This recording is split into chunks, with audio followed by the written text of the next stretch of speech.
get by you and then come back on the road. You know, that's one way that you can be a very courteous driver and maybe create a good situation, and people will appreciate it. You know, if you're driving a truck and you're a lot slower than the regular traffic, you know, on some of the highways they do have those situations where a truck can kind of pull off and then you can go around them. If you're going to California from Nevada, you know, there are some roads like that where you're starting to go uphill. They have actually for slow vehicles and trucks to the right, and then you can go around. So it is less frustrating for these drivers that want to drive the speed limit, and you're not able to drive that fast because of the truck or whatever. Have you had any other experiences? Yeah, most of my road rage experiences are actually with my friend who does have chronic road rage.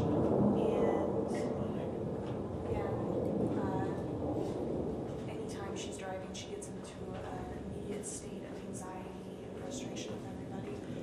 And she can be very violent over the simplest thing. And for example, she pulled into a parking lot one day, and she had opened her truck door and actually kind of dinged the car next to her. And the lady happened to be walking out, and she's like, "Hey, you just dinged my car." And they got into a verbal confrontation about it, and my friend took her truck door and said, "Oh, really?" Bam, bam, bam, and just kept doing it, and then drove off. And I was in the truck with her at the time, and I was thinking, that is insane. Literally, you did the wrong, and then you made it even worse by fighting with her rather than apologizing. And then you drove off after denting her, her car a lot. Well, of course, that's definitely illegal. That she was in the right.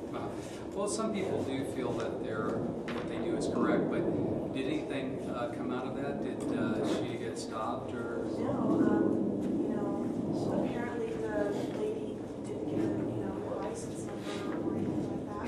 But it had been more than just one incident where she's done something like that. And it's just a matter of time until he's knocking on her door and saying, "Hey, you were involved in this accident and you flee." Mm-hmm. Okay, that's a good point. Think about that. We have cell phones all over, don't we?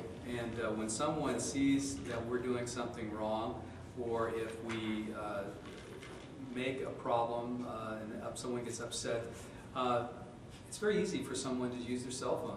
And they can call the highway patrol very quickly and have someone, they can tell where they are, and before long the highway patrol can be there. So it's just the way a lot of people get DUIs too, is people report them by their driving habits. So I think it's really important to realize that we're being watched almost all the time, whether we like it or not. You know, we're always being watched. There are people on the street, normal citizens that have cell phones, and they're going to report things. If you're lucky, when you do something, you won't get reported, but probably if it's normally your just normal behavior, there's a good chance that someone's going to complain. So the main thing is to follow the rules, follow the law, and try to reduce the incidences of illegal behavior or road rage producing activities. And none of us is perfect. We all make mistakes, and we will all break certain rules from time to time inadvertently. We don't mean to, but it's going to happen. And so we want to do something, and maybe you say, "I'm sorry," you apologize to someone. If you open the door, like you were saying, on someone's car, which happens a lot of times, you can say, "Oh, I'm very sorry, I didn't mean to do that." And first of all, something like, a lot of people don't know this, but like a little rubbing compound may be all that's necessary just to put on there, and the door will be fine. But it's very annoying to have a new car and then have someone run a shopping cart in the grocery store into your car, or open the door or something. It's going to happen sooner or later. It's going to happen. It's inevitable that we're going to get little dings on our cars and trucks, but it's not very nice, and it's very good to apologize and to offer to do something about it. And so I think that the same thing when we're in a road rage situation, when someone is acting out, what can we do? There was an article that I just wanted to read to you about what you should do when confronted by aggressive drivers. The first one is, make every attempt to steer clear of that person.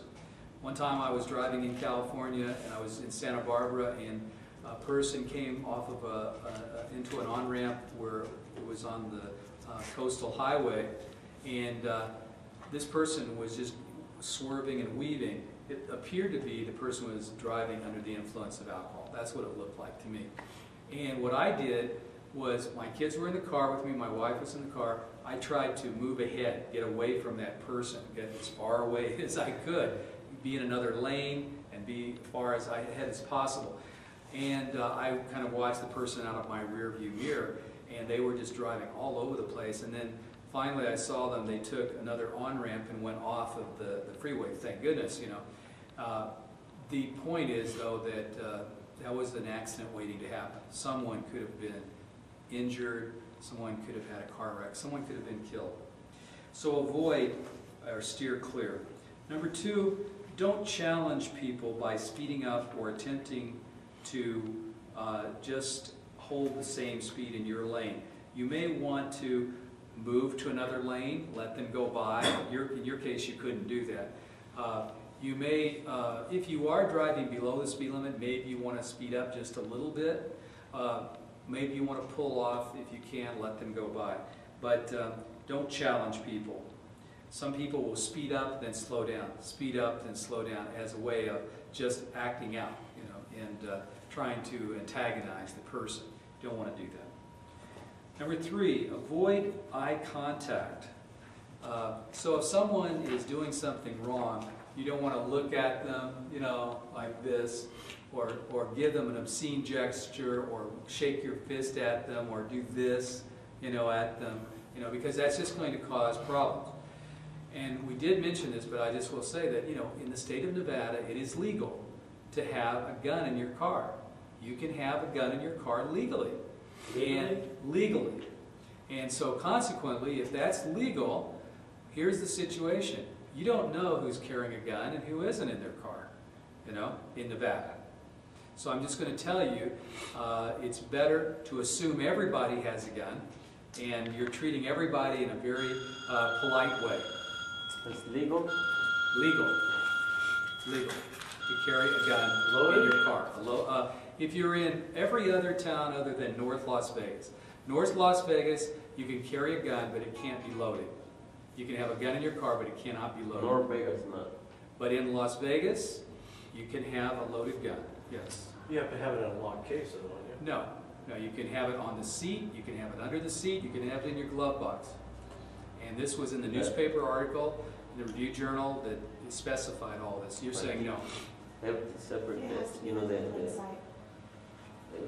Well, you know what, that's what a lot of people think, but I'm just saying in this article that Metro answered all those questions, and they said that it really doesn't, it can be concealed as well as being in plain sight. Everybody thinks it has to be in plain sight, but in fact, it doesn't. But the point is, you can carry it in your car. And so there are differences in different municipalities. And I will say this, different police officers have different ways of looking at that too. Some police officers don't believe citizens should be carrying a gun, and they may take the gun from you if you have a gun, okay, whether it's loaded or not. But if you do have a loaded gun in your car, you should tell the police officer that you have a gun, where it is, whether it's loaded or not, and if you have a permit to carry that gun concealed, or if you have registered that gun. So it's just like a car. You have to register a gun just like you register a car. You have to have a blue card for that gun to show that you own the gun legally and that you pay for it. But that's not really the point of this course. The point of this course is to assume that people do have a right to defend themselves, and they do have a right to have a gun in their car. And so consequently, you can assume that people do have guns, and it is possible that if you get upset with someone and someone feels like you're threatening their life, they may use their gun. Now, what I would never ask anyone to contemplate is to use a gun in a fight or whatever. The best thing